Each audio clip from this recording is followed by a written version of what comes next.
Hey, and welcome to the Ambitious Bookkeeper Podcast. I'm Serena Shoup, CPA, a mom of three, and I've been running a virtual bookkeeping business from my home since 2017. You are in the right place if you are a bookkeeper, accountant, or an accounting student, and you believe and know in your heart that your purpose is bigger than sitting in a cubicle. If you're ready to learn some actionable tips and strategies for starting and growing your accounting business, then I hope you stick around.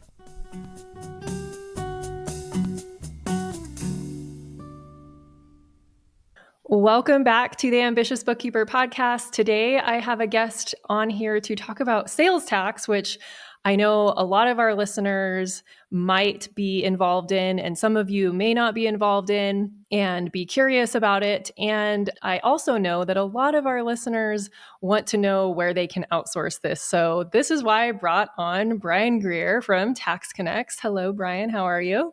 I'm great. Hi, Serena. Nice to be Awesome. here. Yeah. We're going to talk about this super exciting sales tax topic, right? That everybody loves so much.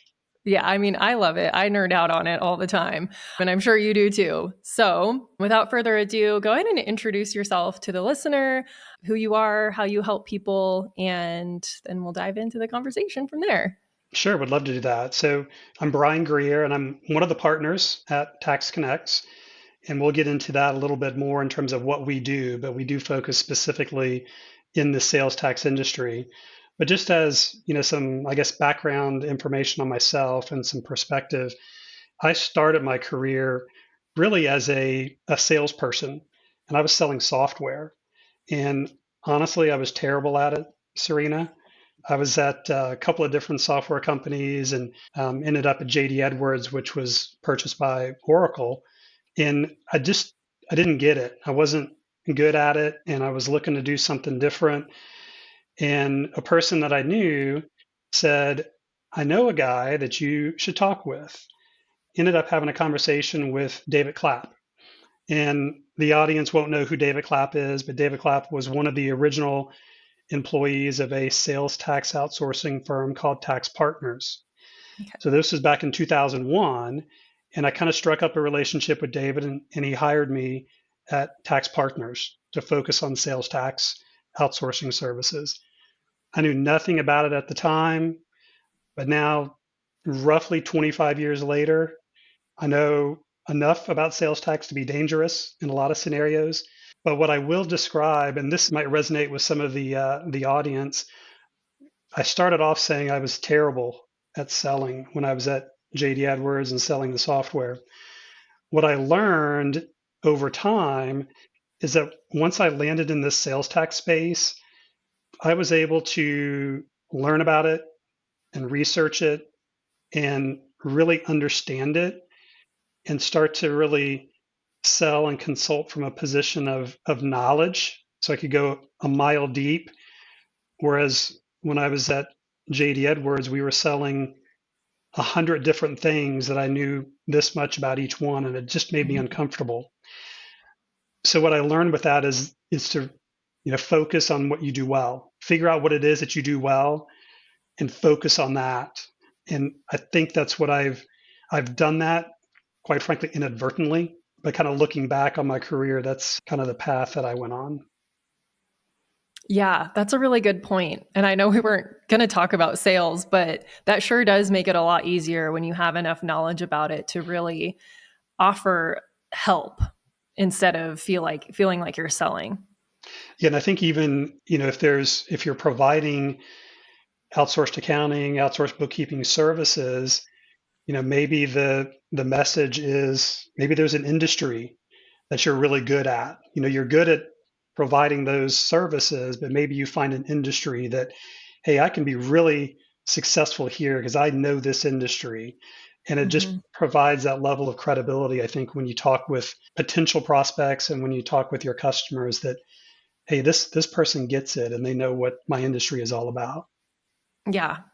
And it doesn't have to be that hard. It's a matter of just adopting like industry, terminology and helping the client know that you understand their business model and the pain points that they have. So yeah. So you got into sales tax accidentally. Did you have a background in sales tax before you ended up there? No, no, not at all. And this is an even more odd part of the story that I'm a graduate from Purdue University. So kind of a STEM school. I've got a degree in geology. Oh, So I'm like a science guy more than an accounting guy. But I think that's why sales tax appealed to me is that I could take more of a deliberate kind of scientific approach to it and learn about it. So it was definitely an unplanned segue. But after getting into it, it's such an unusual industry that there's just not a lot of people that know a lot about it. And it just kind of kept me engaged. And there's always something that's changing as well, which keeps it interesting and fresh also. yeah. That's one of the things that I think scares a lot of people is how much it changes. Absolutely. So, tax partners, from there, give us Yeah. the rundown. So Tax Partner, as I mentioned, was focused in the sales tax outsourcing industry as well. So it was started in the late 90s. I joined in 2001. And then in 2005, it was acquired by Thomson Reuters. So I made the move with that acquisition. I ended up staying on board with TR, doing the same thing, selling the sales tax compliance services for a period of about 5 years. And during that time period, the founder of now TaxConnex, where I am today, Robert was one of the original guys. Robert Dumas was one of the original guys at Tax Partners. So after the acquisition by TR, Robert started TaxConnex in 2006. He had some non-competes there for a little bit of time and couldn't do the compliance work and was focused on consulting activities. But eventually he brought myself on and a couple of other people from our previous business. We kind of got the band back together at Mm-hmm. TaxConnex. And so I joined here in 2010, really heading up sales and marketing. And so we've grown the business since then. And if you've paid much attention to sales tax in the last 6 years, when we were running the business in 2010, this is another interesting story. It was a tough slog. If for anyone that started their own business, while I didn't start TaxConnex, it was still in its infancy when I joined. Mm-hmm. And another example of things were not going well. I was ready to do something different. And all of a sudden, somewhat out of the blue, Thomson Reuters decided that they no longer wanted to be in the sales tax compliance outsourcing business. And they sold our old business to KPMG in 2012. And as soon as that happened, a lot of these clients that we had relationships with previously just started calling us and wanted us to do their sales tax work. And it was almost overnight. We went from not having a business to having a very good business. Mm-hmm.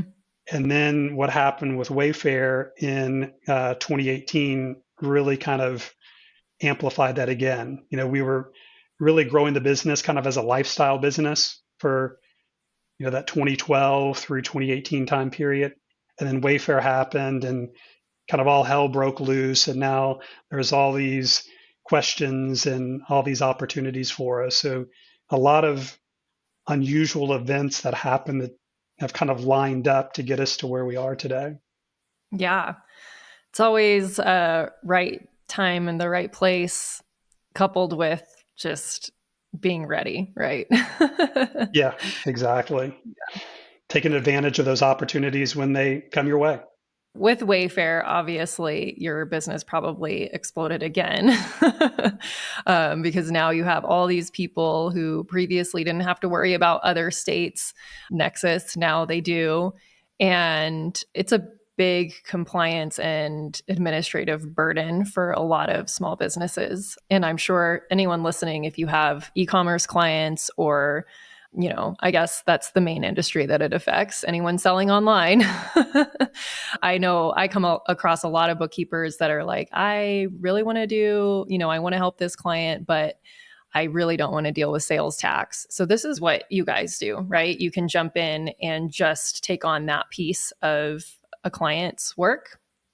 Yeah, exactly. And I try to describe this, and we've said that sales tax is very complex, and maybe this is the science in me that tries to break it down into more manageable steps. Hmm. And I kind of think about it, I call it the three C's. So you've got consulting, calculation, and compliance. So the consulting is really just figuring out what the requirement is. Do I have nexus, and do I have to charge sales tax, and what am I supposed to do? So we help clients with that aspect of really just identifying what they need to do from a sales tax perspective. And sometimes that also results in some prior exposure. Maybe they weren't doing things properly in the past, that we help identify and help resolve those types of issues. But Hmm. once you have a good idea of what you're supposed to do, now you got to put a process in place. Now you got to figure out, well, how am I going to charge sales tax? And so that's the calculation piece of it. And we help companies there. We have software that can plug into an accounting system. There's a lot of options out there. There's Avalara, there's TaxJar. Shopify has a great capability inside their system to charge the sales tax. And then kind of that third C is the compliance piece of it. So now we've charged the tax. How do we get it, remit it to the right jurisdictions, preparing the returns, filing the returns, making sure that we're kind of following the rules on a go forward basis. So we Hmm. help in all three phases of that process. Maybe some clients don't need all three phases. Maybe they need one or two of them, but we can help with all those different areas of sales tax. Do you guys help with the point of you're charging the sales tax, you're collecting it, you're remitting it? Do you go back and reconcile the books to what was remitted and all that as well? Or is that usually something that you partner with a bookkeeper on? Yeah, good question. But we would usually partner with Hmm. a bookkeeper on that piece of it. So what I want to do is when I get the sales tax information from the client. So we're talking about the preparation and filing of the returns. So there are usually some types of sales tax reports that come out of Shopify or QuickBooks or whatever the platform that's being used. Um, my job, I see it outside of just preparing and filing the returns and making the payments, is to reconcile that tax data to the payment that I'm making. And I Right. provide the reports back to the bookkeeper that says, here are all of the payments that we made. We can even summarize those to maybe simplify the journal entry process on your side, but we don't ever go into the client's accounting system. Okay. Yeah. I find that's a piece that can be challenging for people if they don't have, I guess the background or the training, but that's usually where we end up finding, oh, we weren't collecting properly, or there's a broken system, like Shopify is not actually charging, but TaxJar is calculating it because they should be charging, and there's mismatches. So, Sure. Or yeah, maybe that's you've really good charged to know. it and it's flowing into the GL, and someone's not reconciling that sales tax account, and we see all of this tax that was collected but never paid. Right. Yeah. Yeah, absolutely. So let's rewind a little bit for anyone who is like curious about this process or curious about helping e-commerce and they don't want to get in over their head. So what are some things that people should be knowledgeable and aware of when taking on a client like this? Yeah, I think from a sales tax perspective, the the foundation and what you should be aware of is nexus. And that might be a scary term. Hopefully we can kind of simplify it here. But nexus is really just the connection that you have with a taxing jurisdiction. Sufficient or a strong enough nexus means you're going to have to do something from a sales tax perspective. If you don't have nexus, you don't have to worry about sales tax. That's a good situation.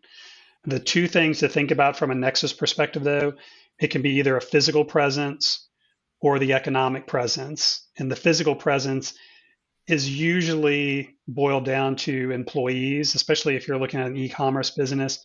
It's going to be employees. Most e-commerce businesses, at least a lot of them that we work with, they don't have inventory. Maybe they're working with a drop shipper. But if you do have your own inventory sitting in a warehouse, even if it's not your warehouse, that's something to be aware of that can create the physical presence for you. That should kind of raise a question in your mind. Should we be doing something? But the one that really, I think, affects the e-commerce brands more than others is the economic presence. And that's based on the Wayfair decision that we referenced earlier in our conversation, where there was a court challenge between South Dakota and Wayfair and a few other large online retailers. And the basic premise was, prior to Wayfair, if I can certainly remember buying items online and not having to pay sales tax, right? Mm-hmm. And it's like, cool, I can buy this TV or whatever, and I can save 8%. That's the issue that the states were wrestling with, is that all of these businesses or individuals were starting to buy online and the states were losing revenue. Now, as a sidebar, I'm supposed to report use tax on those purchases, even though that vendor didn't charge me the proper sales tax. And we all have that obligation individually to report use tax. The issue is that individuals don't do that. States can't audit the individuals. So the states started to really look at and focus on the businesses. And what the conclusion was, or what Wayfair basically said, is that I don't care if you have a physical presence, you're selling enough into my state and you're taking advantage of accessing my residents and using the roads to deliver products to people in my state, you should have the same sales tax requirements as an in-house or an in-state company would. So that's where this whole economic nexus thing came about. And the easiest way to think about it, there are layers, but the easiest thing is, if you've got a client that has $100,000 of sales into any individual state, that's the red flag for you. That's where most of those nexus thresholds are established, are $100,000. There's also 200 transactions. We see a lot of those are going away, because what we've seen, Serena, is that you've got maybe someone that has 200 transactions, but they're $5. Yep. I got $1,000 in revenue. This economic nexus and Wayfair was never meant to put the sales tax burden on that company that has $1,000 of sales into a state. Right. So you're seeing a lot of those 200 transaction count thresholds go away and being more of a revenue threshold. So I always say, look periodically, absolutely at least yearly. Do any of your clients have at least $100,000 sourced into any individual state? If so, that's a red flag that you need to take a look at. Yeah. Yep. That's the story with my e-commerce clients. They're not huge, but they have nexus in 15 states because of the transaction thresholds. So yeah, looking forward to more of those going away. So the other thing that happens when you end up with that situation is some states, you now need to apportion that income for income tax. Is that something that you guys help with, or do you recommend outsourcing that to a tax preparer who is knowledgeable about income apportionment? It is an area that we don't get into ourselves, but we would partner with whomever would have that, that income tax knowledge to see if that's a requirement as well. Because a lot of times when you do the registration for sales tax purposes, there's going to be some questions in there about income tax as well. So we want to make sure we've got the right answer there if we are doing a sales tax registration. So we would just partner with the CPA firm or whoever it is that's doing the income tax filings for that business. Yeah. I've found that it's usually only the larger firms, regional and larger local firms, that have the staff and the knowledge for those types of situations. So if you're listening and you have a client that has sales tax nexus in a lot of different states and they're making millions in revenue, you should raise that question with their tax preparer for sure. Definitely. I do think as we're looking at this may be obvious, but there's always an element of risk versus cost. So, Serena, you referenced some clients of yours that maybe they're over the transaction threshold. And we see this often where a client might have 300 or 400 transactions, but maybe they only have $10,000 or even $20,000 of sales. Well, how much is it going to cost to set up that process, to charge the tax, to report the tax, and now maybe you've got an income tax filing obligation.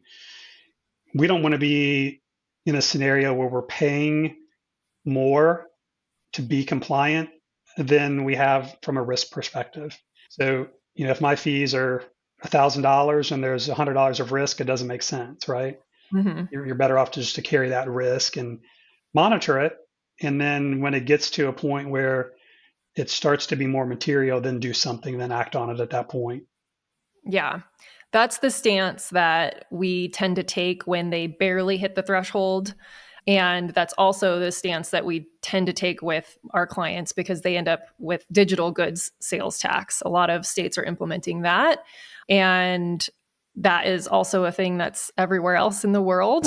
And some of those thresholds are like one transaction. And that opens a whole different can of worms when you have to start filing VAT in other countries. Is that something that you guys assist with? We do a little bit outside the US, primarily in Canada. I can file some VAT returns, but I'm not a good advisor from a VAT perspective. What is interesting, though, is if you do happen to have an international business or company that is now selling into the US and is using your services, those foreign-based businesses are way more conservative with US tax law than a US-based business. They'll often take that approach of, I don't want to play this game of having any risk. I just want to do what the law says. And if it costs me money, then I'm good with that. And it's a little bit of a different mindset and attitude than we see with a lot of US businesses where they're fine carrying that risk. Whereas the foreign businesses, and I think it's the way the VAT system has worked, that you have to be a registered VAT payer in order to take advantage of some of the input tax credits and to get basically the credit for what you've paid when you've purchased goods. They don't have the resale exemption certificates like we have. They've got the input credits. And so to take advantage of that, you've got to be registered, and that's not the case in the US. Yeah. They also have just a totally different mindset around working with an accountant. Like in other countries, that's the first thing that they do when they open a business. It's just a thing that happens over there. It's not a thing that happens here, unfortunately. Right. It's just not in the culture. Let's start the business. Let's get some sales going. And then all of a sudden you wake up. Exactly. But yeah, out there, it's like you have to have an accountant to help you establish all of these things. So that's the first thing that they do is set up an accounting system, hire an accountant, and they're involved from day one. Whereas out here, it's just unfortunately not how it works usually. Exactly. In the interest of time, what are some of the I know when we talked before, I want to make sure we cover this in the interview because when we talked before we scheduled the interview, we were talking about the other aspect of TaxConnex and the opportunity for either contracting or being employed with TaxConnex and who's a good partnering and who's a good fit for that. So I definitely want to touch on that. Can you give us kind of the rundown of how your business is structured and who you have working on these various projects? Sure. So we have in the business a total of about 120 people. And I don't say employees because we have about 45, 50 employees and 60 or 65 contractors. And those contractors tend to be the individuals that engage on a recurring basis to prepare and file returns for our clients. Now, we have some of those practitioners, some of those contractors have bookkeeping services as well. So there's an opportunity to be a practitioner and prepare and file the sales tax returns, maybe as part of a larger overall service that you're offering. And we have other bookkeeping partners that resell our service. So essentially, the bookkeeper contracts with the client to deliver the service, and it gets subcontracted out to TaxConnex. We're known to the client. It's just an opportunity for the bookkeeper to maintain the relationship, have some margin from a billing perspective, my wholesale rate versus the retail rate that they might charge the end user. And referrals as well. We work with a lot of companies that they just want to make sure that their client's taken care of and they don't want to be in the middle of it. And so we have those programs as well, just from a referral perspective. That's awesome. If someone's listening and they want to become part of any three of those ways working with you, what's the best way to go about that?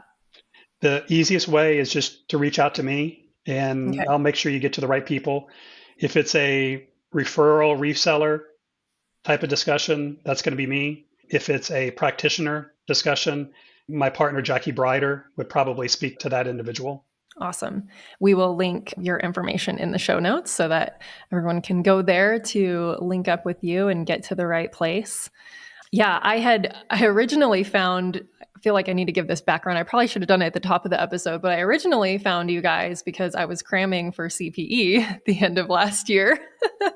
And I have the earmark subscription. So with CPE credits, there's a certain number of them that have to be in the accounting or tax category. And so when I get towards the end of the year, I want to make sure I've hit that number. And so I filter in earmark for accounting and tax. And you guys had, I don't know, maybe 5 or 6 webinars that were recorded on there. And that's how I found you. And I was like, well, this is information that, I love to nerd out on. It's interesting to me. I wanted to make sure that I'm catching everything that I need to know about sales tax. And I had been looking for a company that I could refer people to other than the big like Avalara and TaxJar and stuff like that, because I work with TaxJar. But as far as like the consulting piece goes and all of that, I was like, I want to be able to give other resources to bookkeepers and clients alike. So it worked out perfectly. I reached out to you and said, hey, and here we are. Would you come on the podcast? And also would be interested in partnering as well. So thank you so much for coming on the podcast today and sharing. If you are interested in listening to those other webinars, if you're a listener, you can find them on the Earmark app. I will also link that in the show notes. Before we close out, do you have any other words of wisdom or pieces of advice for bookkeeping firm owners? Specific to sales tax, I kind of touched on it initially, but my biggest advice is know where your client is selling. And if they have $100,000 in any state, red flag goes off, reach out to me. We can look at it, see if there's an issue or not. That would be one piece of advice. And then also, again, kind of summary, talked about it initially as well. I love the idea of finding a specialty and maybe having a specialty in an industry that you can really separate and differentiate yourself with your services from your competition. Yeah, absolutely. I'm always preaching that. Wonderful. So what's the best place for people to connect with you if they're listening in the car and driving?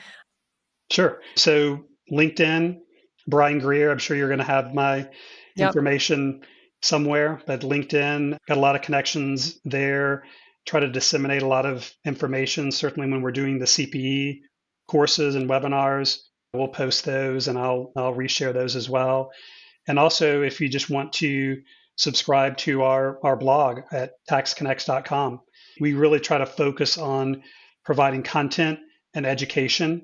It's a big piece of what we're here to do. So I think signing up for that newsletter and that blog would be a good place to start as well. Absolutely.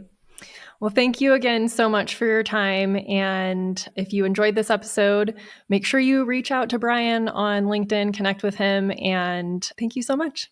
Yeah, thank you, Serena. Appreciate it. We'll talk soon.